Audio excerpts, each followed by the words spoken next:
ദൈവത്തിൻ്റെ വിശുദ്ധ നാമം പാർത്തുകൊണ്ടിട്ട് കഴിഞ്ഞ ആഴ്ചകളിൽ പ്രധാന സഭയോട് ചേർന്ന് ദൈവതാരാധിപ്പാൻ ഞങ്ങൾക്ക് കുടുംബമായി ദൈവം സഹായിച്ചു.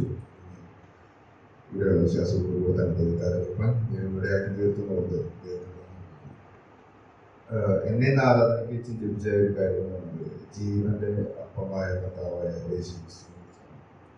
എന്നെ നോക്കുമ്പോഴേക്ക് നമുക്ക് യോഹന്നാന്റെ സുവിശേഷം 6-ാം അധ്യായം അതിന് 35 യേശു അവരോട് പറഞ്ഞത്, ഞാൻ ജീവന്റെ അപ്പമാകുന്നു.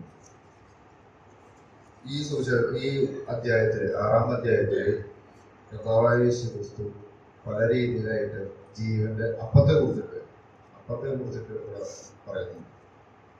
അതില് നമുക്കെല്ലാവർക്കും അറിയാം കർത്താവായ യേശു ക്രിസ്തു എങ്ങനെയാണ് ആ കാര്യങ്ങളൊക്കെ വിവരിച്ചത് എന്നുള്ളത്. ഈ യോഹന്നാന്റെ സുവിശേഷം നമുക്കറിയാം, കർത്താവായ യേശു ക്രിസ്തു ഒരു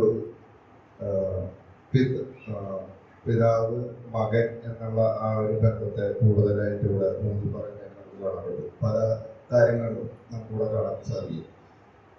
അപ്പോൾ പിതാവിന്റെ ഇഷ്ടം ചെയ്യുന്ന ഒരു മകൻ, നമുക്കറിയാം അതിന്റെ 5-ാം അധ്യായം അതിന്റെ 19-ഉം 20-ഉം വാക്യങ്ങളിൽ നമ്മളിങ്ങനെ കാണുന്നത് പിതാവ് എന്താണോ ചെയ്യാൻ ആഗ്രഹിക്കുന്നത് അത് അറിഞ്ഞ് ചെയ്യുന്ന ഒരു മകൻ കർത്താവായ യേശു ക്രിസ്തു.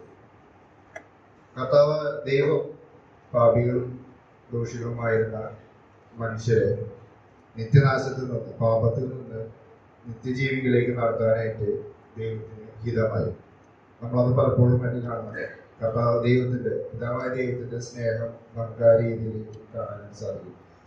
അതെങ്ങനെയാണ് ദൈവം സാധിപ്പിച്ചത്? കർത്താവായ യേശു ക്രിസ്തുവിനെ ഭൂമിയിലേക്ക് അയക്കുന്ന മുഖാന്തരം നമ്മുടെ പാപങ്ങളുടെ പരിഹാരത്തിന് വേണ്ടി കാൽവരിയിലേക്ക് കർത്താവായ യേശു ക്രിസ്തു, നമുക്കറിയാം ഒരു ഗോതമ്പ് മണി എങ്ങനെയാണ് ഒരപ്പമായി തീരുന്നത്.